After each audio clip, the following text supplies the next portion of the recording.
सभी को नमस्कार। आज तो के मैं सत्र की शुरुआत जो है वो हम एक छंद लिखा था आज, उससे शुरुआत करते हैं। वीणा वादिनी वरद हस्त रख, वीणा वादिनी वरद हस्त रख, चले लेखनी अनवरत। हो शुभ अशुभ की समझ हमें, हो शुभ अशुभ की समझ हमें, लेखक रहें प्रयासरत, लेखक रहे प्रयासरत। तो ये एक छंद है, इसको उल्लार छंद कहते हैं और इसमें हम सीख रहे हैं, तो मुझे ये अच्छा लगा। हमने कहा आज की शुरुआत हम माँ वीणा वादिनी को नमस्कार करते हुए, क्योंकि जो कुछ भी ज्ञान हमें मिल रहा है वो सब उन्हीं की कृपा से हमको मिल रहा है। तो आज हम जो विषय ले रहे हैं, पिछली बार हमने जब बात करी थी तो हमने अपने शरीर की संरचना, चक्रों के बारे में बात करी थी। आज थोड़ा सा उससे ऊपर उठ करके चलते हैं। तो एक कर्म क्षेत्र की आज हम लोग बात करेंगे, कर्म कैसे होते हैं। कबीरदास जी ने कहा, जैसी करनी आपनी तैसा ही फल होए। कबीरदास जी कहते हैं कि जैसी करनी आपनी तैसा ही फल होए, बुरम बुरे कर्म कमाई के साई दोष न दे। कि आप जैसी करनी कर रहे हैं वैसा ही फल मिलेगा। और हमारी क्या समस्या होती है कि हम बुरे कर्म तो करते हैं, लेकिन उसके साथ में क्या है हमारे पास कि हम दोष सारा ईश्वर को दे देते हैं। तो इसी के ऊपर एक और इसका बहुत ही अच्छा दोहा है, इन दो दोहों को करके। जैसी संगत बैठिए तैसो ही फल दीन। जैसी संगत आप में आप बैठते हैं, जिस संगत में जिस प्रकार के लोगों के साथ आपका उठना बैठना है, तैसो ही फल दीन। ईश्वर आपको वैसा ही फल देता है, वैसे ही आपकी मानसिकता बनती है और वैसे ही हम जीवन को व्यतीत करते हैं। कबीर संगत साधु की हरे पाप सब छीन।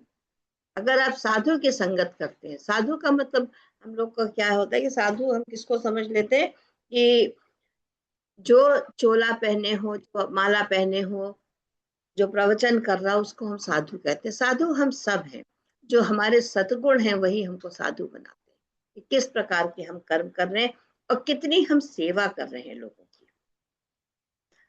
अपने लिए तो हर कोई जीता है, लेकिन हम दूसरों के लिए कितना जीवन जी रहे हैं, वो एक बहुत इंपॉर्टेंट चीज हमारे लाइफ में होती है, जो हमको जरूर समझना चाहिए। तो कहते हैं कि ये संसार एक कर्म क्षेत्र है। यहाँ पर हम आए किस लिए, हमको ये समझना पड़ेगा कि हम यहाँ पर आए हैं केवल कर्म करने के लिए। वही यहाँ सफलीभूत होता है, निठल्ले धक्का खाते हैं और दुख उठाते हैं। जो लोग काम नहीं करते हैं, जो किसी ना किसी प्रकार का आलस्य करते हैं, उनको हमेशा आप देखेंगे दुख मिलेगा। दुख तो शारीरिक दुख, मानसिक दुख, ये तो हमें भी मिलता है। यानी जो अच्छे कर्म करता है उसको भी मिलता है, ऐसा नहीं कि उसको दुख नहीं मिलता है, लेकिन वो उस दुख को समझता है कि दुख का कारण क्या है। जो कुछ भी नहीं करता है वो ये सोचता है कि अरे ईश्वर को दोष देते हुए चले कि अरे भाई ये सब उनकी वजह से हो रहा है, हम तो सब अच्छा कर रहे हैं, लेकिन हम यहाँ पर दोष सारा ईश्वर पे डाल देते हैं। मैं काम बिल्कुल करूंगा ही नहीं, ऐसा हट भी बुरा है। आप लोगों को क्या भय होता है कि मैं काम ही नहीं करूंगा। अगर मेरा कर्म फल है, कर्म के साथ फल तो जुड़ा ही हुआ है, तो लोगों के मन में एक भ्रम और आता है कि मैं तो कोई काम ही नहीं करूंगा, ऐसी भी जिद पकड़ के बैठ जाते हैं। तो आप कर्महीन हो जाएंगे। तो कर्महीन होना भी गलत है, क्योंकि अगर आप कर्म ही नहीं करेंगे तो आप आगे कैसे बढ़ सकते हैं जीवन में। इसमें आज्ञा भंग होती है और प्रभु को पसंद नहीं आती। ये बात प्रभु को बिल्कुल पसंद नहीं कि आप बिल्कुल निठल्ले होकर के बैठ जाए, कोई भी कर्म ना करें। क्योंकि कर्म क्या है, ये हर व्यक्ति को अपने हिसाब से मिला हुआ है। जैसे एक टीचर है, उसका काम क्या है, पढ़ाना। एक डॉक्टर है, उसका काम क्या है, लोगों की सेवा करना, केवल पैसा कमाना नहीं। आजकल तो धंधा हो गया है। तो जो लोग धंधा कर रहे हैं इसमें, जिसमें वो ईश्वर की मर्जी को नहीं समझ रहे हैं, उनके लिए समस्या है। तो अपना अपना कर्म क्षेत्र, हमारा कर्म क्षेत्र क्या था? गृहिणी होने का, स्त्री होने का, जो एक सबसे बड़ा हमको गौरव मिला है कि हमारा काम है गृहस्थी को चलाना। सुचारू रूप से अगर हमारी गृहस्थी चल रही है, हमारे घर वाले समय से भोजन कर रहे हैं, समय से सब कार्य को कर रहे हैं, तो वो अपने आप में एक बहुत बड़ी उपलब्धि होती है। तो कहते हैं कि मालिक जिस भी ड्यूटी पर आपको लगा दे, जो भी कर्म उसने आपके लिए बनाया है, अगर उसको हम सच्चे हृदय से, पूरी निष्ठा के साथ अगर हम उसको करते रहे, तो हम मालिक की मर्जी के अनुसार चल रहे, उसमें हमें किसी भी प्रकार के कोई हमारे ऊपर दोष नहीं आता, कोई कर्म फल नहीं लगता है। जिन कर्मों के फल से हम डर रहे हैं, कर्म फल में हम हमेशा क्या देखते हैं? शनि ने हमको रुला लिया, मंगल हमारा बुरा हो गया, ये सब हम कहते रहते हैं, लेकिन नहीं, ये कुछ नहीं है, ये हमारे अपने पिछले जन्म के, पिछले कई जन्मों के किए हुए कर्म है। तो उसके लिए घबराना नहीं है। अब जो हम कर्म कर रहे हैं उस पे हमारा पूर्ण अधिकार है, तो वो समझे और करे, तो ईश्वर को वही बात पसंद आती है। मैं ये काम हरगिज नहीं करूंगा, ऐसा प्रण ठान लेना अहंकार है। फिर दूसरा हमारे मन में क्या था कि हम जिस चीज के लिए बने हम तो वही करेंगे, दूसरा काम हम करेंगे ही नहीं, हम क्यों करें? मेरा काम थोड़ी है, मेरी ड्यूटी थोड़ी कि मैं इस काम को करूं। तो जब हमारे मन में एक ऐसी एक भी इच्छा, एक भी ऐसी भावना भी उत्पन्न हो गई, तो ये हमारा अहंकार कहलाता है। क्योंकि जो कुछ भी हमारे जीवन में आ रहा है वो ईश्वर की मर्जी से आ रहा है, चाहे वो हम उसको सुख समझे चाहे दुख समझे, चाहे हम उनसे नाराज हो या खुश हो, उससे उन्हें कोई फर्क नहीं पड़ता है। क्योंकि उनका यही एक काम थोड़ी कि वो आके पर्सनली हमको आके देखेंगे कि हमने क्या करा है। तो ये तो हमारे अपने कर्म है, हमारा अपना अहंकार होता है जो हमको कोई भी अच्छे कर्म को करने से रोकता है। इसमें ईश्वर की कोई गरज नहीं है, उनकी कोई मर्जी नहीं है, ये आपकी अपनी मर्जी है कि आप किस प्रकार से अपने जीवन को चलाना चाहते हैं। और इसको उन्होंने कहा है कि कर्तव्य समझ के सामर्थ्य भर उसे पूरा करने का प्रयास करना ही धर्म है। देखिए मैं इस लाइन को रिपीट कर रही हूँ, कर्तव्य समझ के। सबसे पहले क्या है कि अगर हम कहीं कोई किसी को परेशान देखते हैं, कोई तकलीफ में है, सबसे पहले ये देखिए कि कोई यदि तकलीफ में है, तो उस समय हमारा क्या काम है कि हम उसको अपना कर्तव्य समझे और सामर्थ्य भर के उसकी हम मदद करें। तो तब हम ईश्वर की कृपा के पात्र बनते हैं। जब हम केवल अपना अपना देखते हैं, तो वहां पर कभी भी हमें कोई भी अच्छा फल नहीं मिलता। तो ये बातें हमें पता है, हम समझते हैं, लेकिन जब करने का मौका आता है तो वहां पर हम चूक जाते हैं। वहां पे हमारा अहंकार जो है वो हम ऊपर हावी आ जाता है, मैं क्यों करूं, मुझसे क्या मतलब है, जिसने करा है वो भुगते जा करके, ऐसी ऐसी भाषा हम लोग बोलते हैं। तो ये नहीं करना चाहिए, प्रभु को ये बातें पसंद नहीं आती। बहुत से साधु जो होते हैं वो अपने लिए बहुत से नियम बनाते हैं। अब देखिए, जो हम उन साधुओं की बात करेंगे जिनको हम साधु समझते हैं, जो किसी भी प्रकार का आडंबर करते हैं, जो अपने आप को साधु सिद्ध करते हैं। साधु का अर्थ क्या होता है? जिसके अंदर अहंकार ना हो, जो इसका स्वभाव निर्मल हो, वो साधु होता है। तो जो साधु होते हैं वो कहते हैं कि हम स्त्रियों का दर्शन नहीं करेंगे, हम ये नहीं खाएंगे, हम इस तरह के कामों को नहीं करेंगे। अपने लिए वो बहुत सारे नियमों को बनाना शुरू कर देते हैं। तो ऐसे दर्जनीय जो साधु होते हैं, ये निचले दर्जे के साधु कहलाते हैं। यानी वो अभी आए हैं, घुसे हैं अध्यात्म में भी नहीं, धर्म उसको हम कहेंगे कि उन्होंने काम को शुरू करा है, लेकिन उनके पास इतने सारे नियम कानून है। आप देखते ना, आप बहुत से लोगों के पास मिलते होंगे, जाते होंगे, लोगों से सुनते होंगे, हमारे गुरु जी ने कहा है ये इनके घर मत खाना, उनके घर मत बैठना, उनसे मत बात करना, है ना। उनके उनके यहाँ अगर नॉनवेज बनता है तो उनके घर जाके मत खाना खाना, वहां पे बहुत सारी स्त्रियां हैं, लड़कियां हैं, तो वहां पे मत जाना उनके साथ। तो ये आपके मन में भाव ही क्यों आ रहा है? क्योंकि हर चीज जो है वो ईश्वर की मर्जी से होती है, तो ऐसा सोचना बिल्कुल गलत है। इनको हम कहते हैं निचले दर्जे के साधु। और ये साधकों को थोड़ा बहुत लाभ तो पहुंचाते हैं, उनकी साधना में सहायक होते हैं, मतलब मार्गदर्शन तो करते हैं, लेकिन उनकी अपनी स्थिति क्या है, वो बहुत ऊंची स्थिति में नहीं है।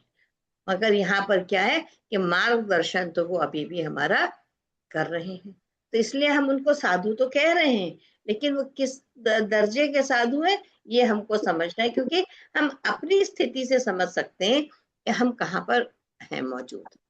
हमको इस बात को देखना पड़ेगा।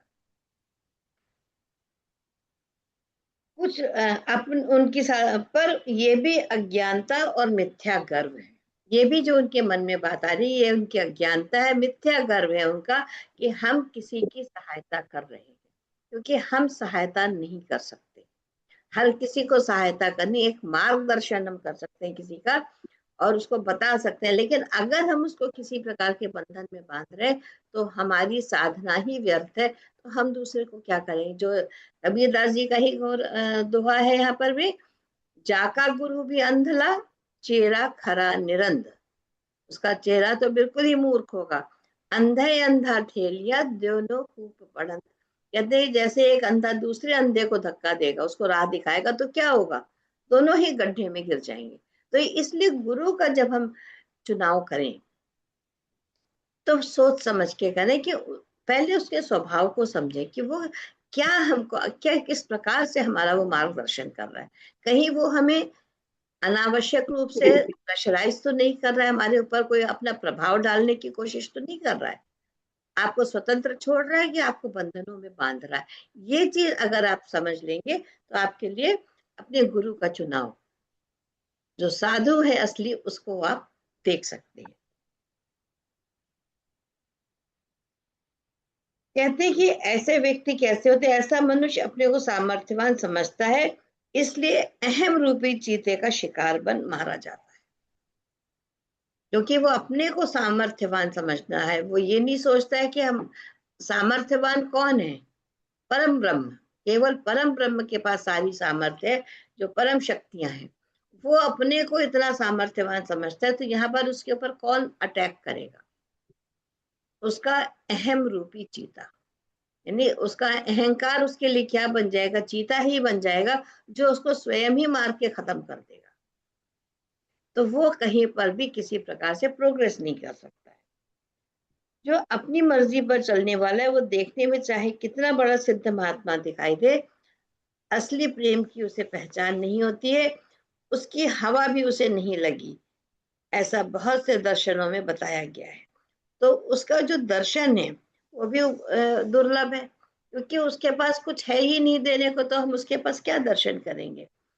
जिसने अपनापन मिटा के उसके चरण पकड़ लिए, जो गृहस्थी या विरक्ति जिस ड्यूटी पर बिठा दिया गया है, अपना काम संतोष और प्रसन्नता से कर्तव्य समझकर करता जाए, वही साधु है। यानी अपने लिए किसी भी बंधन को ना रखे, केवल जो ड्यूटी, जो ईश्वर ने हमको कार्य सौंपा है, उसको स्वतंत्र रूप से निर्मल स्वभाव के साथ सामर्थ्य भर जब हम करते रहेंगे, तो हम उस व्यक्ति तक पहुंच सकते हैं, उसको हम पा सकते हैं जिसने हमको ये सारा मार्ग दिखाया है। प्रभु को पाने का केवल यही एक मार्ग है हमारे पास, कि हम उसके बताए हुए रास्ते पर चले। कृष्ण ने गीता में क्या कहा था, कि जो तुम चाहते हो वो मिले जरूरी नहीं है, मैं जो चाहता हूँ वो तुमको मिले वो ज्यादा जरूरी है। जो तुम कर रहे हो अपनी मर्जी से वो ठीक है, लेकिन जब मेरी मर्जी से करोगे तो उसका फल तुमको सही मिलेगा। यही बात है ना, क्योंकि हम लोग अपनी मर्जी चलाते हैं। यहाँ पर क्या एक शब्द आएगा, सरेंड्रेंस। हम सरेंडर नहीं करते, हम अपनी बुद्धि का प्रयोग जरूर करते हैं, और जहां हमने अपनी बुद्धि का, अहंकार का प्रयोग किया, वहीं पर हम फिर उसी अवस्था में पहुंच जाते हैं। तो यहाँ पर हम अपने आप के लिए भी जजमेंट कर सकते हैं कि हम कहाँ पर हैं, हम कितना गुरु का सानिध्य चाहते हैं, हम कितना उनसे नजदीकियां बनाते हैं, और हमारा जो गुरु है वो हमको क्या दे रहा है, उसने हमको क्या दिया है, क्या हम उसके बताए हुए मार्ग पर चलते हैं। ये एक चीज और भी समझने की, कि हम लोग क्या करते हैं, गुरु के पास जाते हैं, उनकी बातें सुनते हैं, उसमें से एक कोई बात को पकड़ लेते हैं, हाँ भाई ये ठीक है, चलो ये कर लेंगे, बाकी बातों को हम छोड़ देते हैं अपनी सुविधा के अनुसार। यही करते हैं ना, हर बात तो हम मान ही नहीं सकते। तो यहाँ पर हमारा सरेंडरेंस नहीं आता है। तो अगर हमने सरेंडर ही नहीं करा तो हम आगे क्या कर सकते हैं? भगवान अर्जुन से कहते हैं अपनी हट छोड़ दो, जिद ना करो, जैसा मैं कहूं वैसा करते चलो, नतीजा क्या होगा, ये कर्म पाप है या पुण्य है, इस पर विचार मत करो, केवल मेरे आश्रित हो जाओ, इसी में अर्जुन तुम्हारा कल्याण है। हम ही वो अर्जुन है। अगर हम अपनी बुद्धि को ना घुसाएं हर चीज में, तो हमारे लिए ये बहुत सरल हो जाएगा कि हम उनके आश्रित हों। और जब हम किसी के आश्रित होते हैं, आप देखिए ना, छोटा बच्चा आपके आश्रित होता है, आप उसके लिए क्या करते हो? उसे कोई भय होता है? अग्नि हो, पानी हो, ऊंचाई हो, उसे क्या डर होता है? वो तो अपना चल देता है ठुमक के। उसे पता ही नहीं है ना, उसके अंदर कोई भय नहीं है, भय रहित है। सबके घर में छोटे बच्चे, सब लोग देख रहे हैं उसको। तो वही अवस्था हमको कृष्ण ने कहा है कि अपने लिए लेकर आओ, केवल सरेंडर कर दो, तो तुम्हें कोई परेशानी नहीं होगी। और नहीं तो अपनी अकल लगाते रहोगे और हर चीज में कर्म फल की चिंता करोगे, तो फिर करते रहो। तुम्हारा कल्याण और यही मनुष्य धर्म है। जिनसे जिसने ऐसे जीवन बना लिया है, वो अपने को ऊंचा उठा सकता है। जो इस बात को समझ गया है, वो अपने जीवन को, अपने आप को ऊंचा उठा सकता है। ऊंचा उठने के लिए हमारे पास एक ही मार्ग है कि हम सरेंडर कर दें। और जिन्होंने अपने आप को ऊंचा कर लिया है, उनके लिए संसार व परमार्थ का कोई भी पदार्थ दुर्लभ नहीं। जो अपने आप को कैसा कर लेते, साधु बना लेते, जिनके अंदर कोई भय नहीं है। हम लोग अभी भी सब भय में जी रहे हैं ना, हर समय किसी न किसी चीज का डर तो हमको बना ही हुआ। अगर आप सही मायने में देखें, अरे अब क्या होगा, आज बीमार पड़ गए, कल हमको वहां जाना है, आज क्या खाना है, आज क्या करें। मतलब आप 24 आवर्स में अगर आप देखिए, तो कोई ना कोई डर आपके दिमाग में बचा ही रहेगा। कहीं जाना है उसका डर है, कुछ काम करना है उसका डर है। क्या उसमें डर क्या है? कि लोग क्या कहें। जब आप किसी भी अपने कर्म को करते हैं ना, तो आप चाहते हैं लोग आपको, आपकी प्रशंसा करें। जहां पे प्रशंसा आपको नहीं मिलती, वहां पर आपको क्या आ जाता है? एक डर आ जाता है। डर आते ही हमारी अवस्था क्या हो जाएगी? बिल्कुल हम नीचे, फिर से गिर के नीचे पहुंच जाएंगे। तो अपने मन से इस डर को हटाना बहुत जरूरी होता है। और इसीलिए कहते हैं कि गुरु का सानिध्य करते रहना चाहिए। कहते हैं ना कि कम से कम 3 बार गुरु से एक दिन में मिलिए। तो आजकल तो वो संभावना ही नहीं कि 3 बार ना आप फिजिकली मिल सकते हैं, ना ऑनलाइन मिल सकते हैं, फिर कैसे मिले? तो कहते हैं अगर 3 दिन ही मिल सकते हैं, तो 3 बार, 3 दिवस मिलिए। 3 दिन में 3 बार चले जाइए, वो भी संभव नहीं है। फिर क्या कहते हैं कि चलो भाई, साल में 3 बार हो, है ना? कितना रिलैक्सेशन हमको दिया जा रहा है हर तरह से, कि 3 बार साल में अपने गुरु से मिल लो। तो हम वो भी नहीं करना चाहते। असल में हम अपना कंफर्ट जोन नहीं छोड़ना चाहते। हम सोचते हैं कि बैठे बैठे यहीं से हर चीज हमको मिल जाए, जूम आसानी मीटिंग से। होती रहे, जूम मीटिंग आसान, चलती रहे, हाँ, अपनी और हम मीटिंग सुनते रहें। सुनते। सही बात। अब इससे तो हमको ये समझना है कि गुरु से अगर हमको मिलना है, तो कम से कम साल में 3 बार तो हम मिले। क्यों मिलना जरूरी है? पहली बार में गुरु हमारे, जो हमारे अंदर जकड़न होती है, स्प्रिंग्स लगे होते हैं, उनको लूज करता है, उनको ढीला करता है। गुरु खाली नहीं बैठता है। कभी आप सोचते हैं कि हम गुरु के पास गए, उन्होंने तो कुछ कहा ही नहीं और हम चले आए, गुरु ने तो हमारी तरफ देखा भी नहीं, हमारे ऊपर नजर उठा के नहीं देखी, हमारे सर पे हाथ नहीं रखा। शिकायत होती है ना हमको अपने गुरु से। तो गुरु के पास जब हम प्रथम दिवस पहली बार जाते हैं, तो हमारे स्प्रिंग्स को ढीला करता है।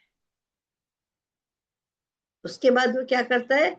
ऑयलिंग करता है। धीरे धीरे धीरे आपके ऑयलिंग होती है, आपके अंदर असद विचारों को, अपने विचारों को वो डालता है और तब आपको वो मांझता है।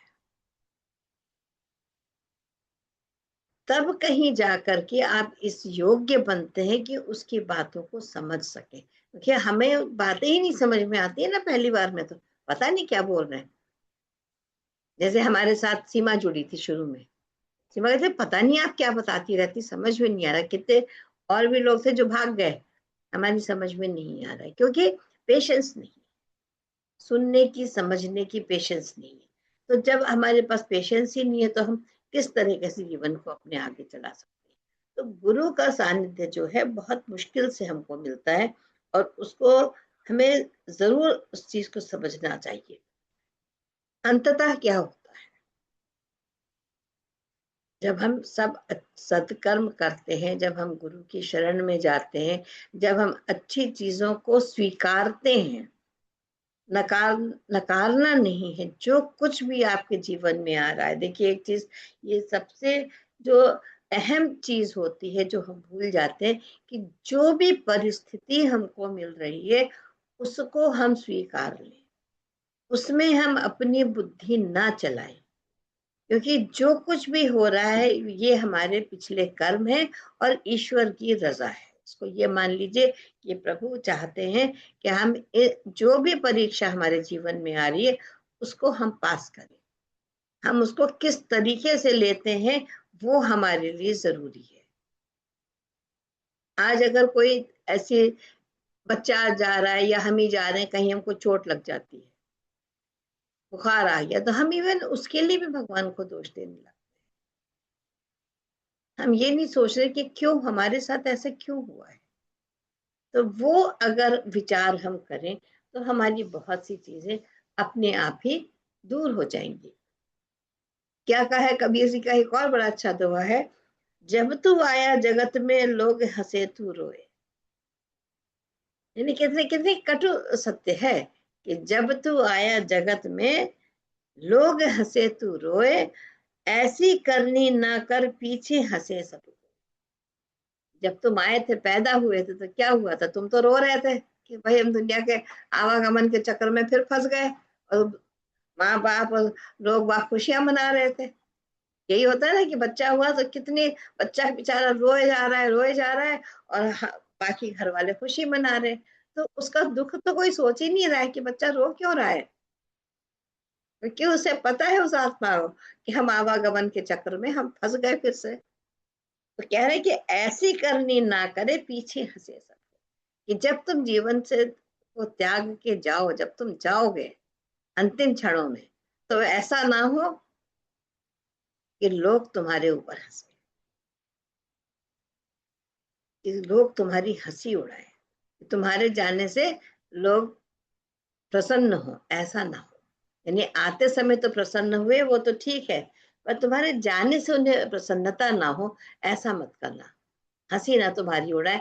तो जो जीवन और मृत्यु के बीच का जो हमारा समय है, जो हमारा कर्म क्षेत्र है, असल में उसको यूं माने कि यही कर्म क्षेत्र है हमारा, हम इसीलिए आए हैं कर्म करने के लिए। तो उस कर्म को अगर हम ठीक से सुचारू रूप से करें तो हमारा जीवन बहुत सुंदर हो सकता है, बिना किसी अपेक्षा के, बिना किसी निराशा के, और बिना किसी अहंकार के। ये एक चीज जरूरी है समझना, अहंकार नहीं आना चाहिए किसी भी तरह से जीवन में। तो आज के लिए बस इतना ही। धन्यवाद।